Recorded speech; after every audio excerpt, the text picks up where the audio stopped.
Halo, assalamualaikum warahmatullahi wabarakatuh. Berjumpa lagi bersama saya AAIT.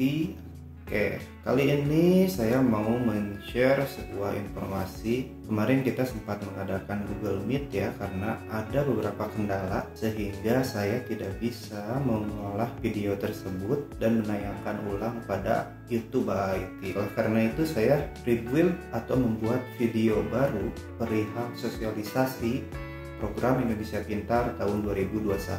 Saya punya materi dari Puslapdik, pemaparannya pada 27 Mei 2021.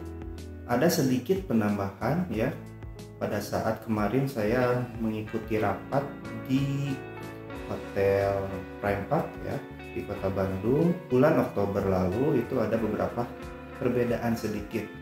Di antaranya adalah adanya muncul fasilitas KIP digital.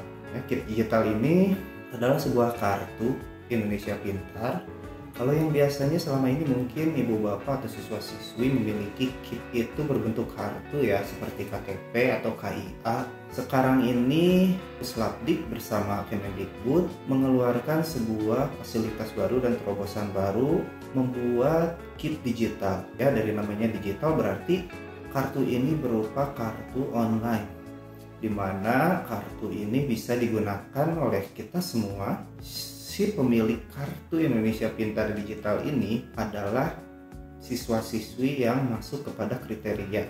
Nantinya sistem akan otomatis mengolah data tersebut dan menerbitkan KIP digitalnya di aplikasi sekolah. Oke, sebelum kita masuk ke materi KIP digital dan materi PIP tahun 2021, kita bahas dulu sedikit nih tentang dasar hukum atau regulasi dari program Indonesia Pintar ini. Ya, ada di Permendikbud nomor 10 tahun 2020 dan ada di Persesjen nomor 7 tahun 2021. Nah, siapa sih penerima PIP? Menurut materi yang saya dapat pada Mei 2021 ini, penerima PIP adalah siswa dari keluarga miskin atau rentan miskin yang tercatat di DTKS pada desil 1 sampai 4. Kategori 2 adalah siswa dari keluarga miskin atau rentan miskin yang diusulkan oleh Dinas Pendidikan dan pemangku kepentingan. Ya, Dinas Pendidikan ini udah pasti ya, jika di Kota Bandung itu ada Dinas Pendidikan Kota Bandung yang beralamat di Jalan Jenderal Ahmad Yani, dan pemangku kepentingan itu adalah seperti anggota dewan dan lain-lain ya. Sini ada ketepatan sasaran penerima PIP dipengaruhi dari keakuratan DTKS dan usulan dari Dinas Pendidikan dan pemangku kepentingan. Jadi antara DTKS, Dinas Pendidikan dan pemangku kepentingan itu harus datanya itu betul-betul akurat. Tidak ada data yang tidak up to date sehingga penyaluran itu diharapkan memang tepat sasarannya. Nah, ini adapun DTKS memuat 40% penduduk yang mempunyai status kesejahteraan sosial yang terendah yang berada desil 1 sampai 4. Ini seputar kebijakan penyaluran dana. Ada sedikit perubahan ya. Jika mungkin kemarin penyaluran dana itu biasanya berupa SK lalu dapat dicairkan. Ya, sekarang si SK ini dibagi menjadi dua. Di antaranya adalah SK pemberian PIP. Nah, SK pemberian PIP ini adalah SK yang bisa dapat langsung dicairkan. Uangnya langsung masuk, uangnya langsung cair. Ya, simpelnya seperti itu. Dan yang kedua adalah SK nominasi. SK nominasi penerima PIP ini adalah dari namanya kita bisa lihat nominasi. Jadi sebetulnya si SK nominasi ini masuk ke siswa tersebut harus mengaktifkan dulu rekeningnya. Jadi nanti si siswa diberikan SK untuk aktivasi rekening dan si siswa tersebut wajib mengaktifkan dulu untuk kemudian nantinya baru akan menjadi SK pemberian, berubah ya. Jadi ada dua tahap untuk SK nominasi. Pertama SK nominasi dulu, aktifkan rekeningnya, lalu SK pemberian, cairkan uangnya. Ya, bedanya itu ya. SK pemberian langsung cair uangnya, SK nominasi aktifkan dulu. Nah, ini poin penting mungkin ada di nomor 6 ya. Nomor 4 dan nomor 5 itu periodik, kita skip saja. Tapi di nomor 6 sebetulnya sekolah mempunyai kewajiban untuk mengunggah bukti pencairan. Maka dari itu dimohon kerjasamanya bagi orang tua siswa, terutama dan siswa, ketika sudah melakukan pencairan, kirimkan pelaporan. Biasanya tergantung sekolah masing-masing seperti apa. Jika di Pahlawan Toha itu adalah pelaporannya secara online melalui Google Form. Ibu bapak foto rekening depan dan rekening uang masuk, upload ke Google Form tersebut. Untuk kemudian nanti operator sekolah akan melaporkannya kepada pusat ya lewat aplikasi. Nah, ini salah satu poin yang akan saya bahas adalah penetapan penerima PIP, karena ini banyak diributkan ya perihal ini. Kenapa saya nggak cair? Banyak seperti itu. Saya punya KIP tapi kenapa nggak cair? Saya misalkan di keluarga yang miskin tapi kenapa saya tidak pernah dapat PIP? Ini sering sekali menjadi perbincangan ya, atau pertanyaan dari orang tua terutama. Jadi untuk per 2021 ini berbeda dari tahun-tahun ke belakang, terutama 3 tahun ke belakang lah, dimana waktu itu belum ada Kemensos atau DTKS ya. DTKS ini jadi ketika sekolah mengajukan siswa itu, asalkan ada dasarnya, misalkan siswanya memang miskin, siswanya layak mendapatkan PIP, walaupun katakanlah siswanya tidak punya kartu Indonesia Pintar, itu bisa saja dapat, bisa saja cair 3 tahun ke belakang. Nah, sekarang ada DTKS ini seperti penyaring atau filtering ya dari Kemensos, di mana nantinya memang hanya orang-orang yang tertentu, harapannya tepat sasaran, yang akan mendapatkan program Indonesia Pintar ini, yaitu DTKS. Jadi keluarga ibu bapak dan siswanya tersebut otomatis harus terdata di DTKS. Ya, DTKS ini Kemensos yang mengelola. Ibu bapak bisa koordinasi dengan RT RW setempat untuk menanyakan apakah keluarga ibu bapak terdata sebagai peserta DTKS atau belum. Ya, nantinya RT RW akan berkoordinasi dengan kelurahan. Kelurahan akan memeriksa database bersama Kemensos. Ya, itu ya. Jadi nantinya untuk penetapan penerima PIP ini, siswa akan dipadankan datanya antara DTKS dan Dapodik. Perlu ingat ya, ini poin pentingnya.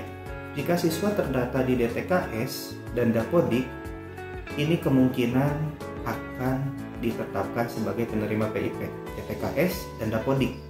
Di DTKS-nya terdata, di Dapodiknya terusulkan, maka ini akan diberikan SK PIP. Tetapi misalkan hanya di DTKS-nya siswa tersebut terdata, tapi di Dapodiknya tidak diusulkan, ini tidak akan ditetapkan sebagai penerima PIP. Begitupun sebaliknya, DTKS-nya tidak ada, di Dapodiknya sudah diusulkan, ya, ini tidak akan terdata sebagai penerima PIP. Paham ya? Jadi harus dua, DTKS dan Dapodik diusulkan. DTKS terdata, Dapodik diusulkan. Nantinya akan dipadankan. Lalu jika rekeningnya belum aktif, masuk SK nominasi yang tadi, harus aktivasi. Jika rekeningnya sudah aktif, lanjut ke penerima PIP dan KIP atau SK pemberian. Ya, cukup jelas ya. Jadi harus DTKS, cek DTKS-nya. Oke. Sekarang ini penerima PIP dari non DTKS. Ini bisa saja ya, bisa saja tergantung dari usulan dinas. Nanti misalkan sekolah mengusulkan siswa ini layak PIP, misalkan anak yatim atau anak yang rentan miskin walau belum terdata DTKS, bisa saja diusulkan, nantinya akan di-ACC oleh Dinas Pendidikan, diperiksa lagi apakah ini memang layak atau tidak. Oke, cukup jelas ya. Paling kekurangannya untuk non DTKS ini kuotanya tidak sebanyak DTKS, karena memang DTKS yang diutamakan. Siswa tersebut DTKS-nya terdata, Dapodiknya diusulkan, itu yang diutamakan. Ya, usulan Dapodik saja nanti difiltering oleh Dinas Pendidikan apakah layak atau tidak, baru itu akan penerima PIP. Tapi dengan kuota yang sangat terbatas. Oke, ada beberapa syarat ya, catatan penting untuk PIP ini. Dan salah satunya mungkin alasan atau syarat bagaimana mendapat KIP digital. Yang pertama tadi, DTKS adalah syarat wajib. Siswa-siswi dan keluarga tersebut wajib terdata di DTKS. Poin 2-nya usulkan pada aplikasi Dapodik. Dan yang ketiga adalah data pada Dapodik itu valid dan lengkap. Ada beberapa data ya yang wajib terisi pada Dapodik. Ada 5 data inti yang wajib valid dan terisi pada Dapodik, yaitu adalah NIK, nama, NISN, nama ibu dan tanggal lahir siswa. Kelima data ini wajib valid dan sama tidak ada perbedaan antara kartu keluarga dan data yang lainnya, terutama data Dapodik dan data di Sdukcapil. Ya, karena kita harus ingat bahwa sekarang di Sdukcapil sudah dipadankan dengan data Dapodik. Jika ada perubahan nama, ada perbedaan tanggal lahir dan perbedaan lainnya, ibu bapak, orang tua siswa wajib melakukan perbaikan pada aplikasi Dapodik dengan cara menghubungi operator sekolah atau tata usahanya. Itu ya, jadi wajib ya. Kita ulangi lagi bagaimana cara mendapat PIP dan KIP digital. Syarat utamanya wajib dipenuhi, yaitu 1 adalah terdata DTKS, 2 diusulkan pada aplikasi Dapodik, ya, diusulkan layak PIP. Yang ketiganya adalah kelima data wajib, data inti yang terdiri dari NIK, nama, NISN, nama ibu dan tanggal lahir wajib valid. Tidak ada perbedaan antara data Dapodik dan Sdukcapil. Jika ada perbedaan, hubungi operatornya atau tata usahanya, perbaiki. Ya itu ya, jika ada salah satu data berubah, ya misalkan ibu bapak dan siswa tersebut sudah mempunyai tabungan ya, mempunyai simpal.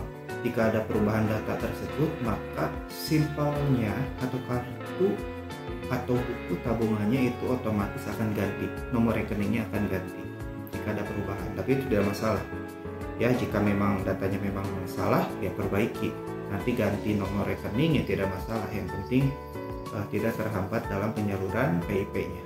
Itu jadi PR-nya adalah ibu bapak cek di DTKS ya, apakah sudah terdata. Yang kedua, cek data Dapodiknya apakah sudah benar, sudah akurat ya. Jangan sampai datanya ada yang masih salah, karena ini untuk kepentingan siswa juga kan nantinya, untuk penulisan ijazah, pengiriman data Dapodik dan lain-lain. Itu kan datanya wajib valid, makanya ibu bapak sekalian wajib memperhatikan kualitas data siswa pada Dapodik sekolahnya. Nah, itu ya PR-nya. Itu pun jika memang siswa tersebut atau ibu bapak memang merasa saya layak PIP gitu ya, jangan sampai memang layak PIP DTKS-nya tidak diperhatikan. Oke. Bagaimana cara perbaikan atau mengetahui data di DTKS? Ya, ini saya ada stepnya ya. Nah, ini ya, cara cek kepesertaan DTKS adalah melalui berikut ya. Ada satu caranya, ada yang melalui web ya, http://dtks.kemensos.go.id, atau cara yang kedua dengan mendownload aplikasi pada smartphone yaitu SIKS Dataku, bisa dicari di Play Store. Nantinya bisa dicek secara online ya. Jika yang ini nih melalui web dan Play Store itu online kan berarti. Dan cara keduanya adalah koordinasi dengan RT RW setempat. Kemarin pada Google Meet ya, pada saat Google Meet kita sempat mengobrol dan ada masukan dari salah satu orang tua siswa yang kebetulan beliau juga adalah pengelola DTKS juga ya, yang menguruskan DTKS warganya. Jadi memang menurut beliau pengambilan data DTKS itu secara periodik.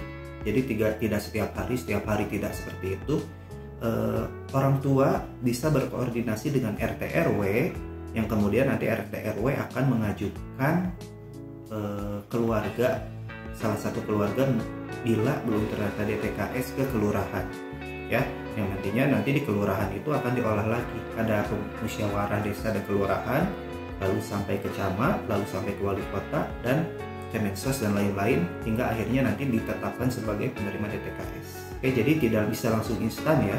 Jika ibu bapak misalkan ada yang belum terdata ke DTKS dan merasa saya ini layak ada di DTKS, maka ya ibu bapak harus mengikuti prosedurnya, tidak bisa langsung ke DTKS. Jadi kita tidak bisa langsung instan lah, terutama di keusulan PIP-nya pun kemungkinan untuk 2021 ke atas tidak akan semudah 3 tahun belakang ya, sudah saya jelaskan tadi, karena ada beberapa penyaringan tuh perihal cara cek DTKS.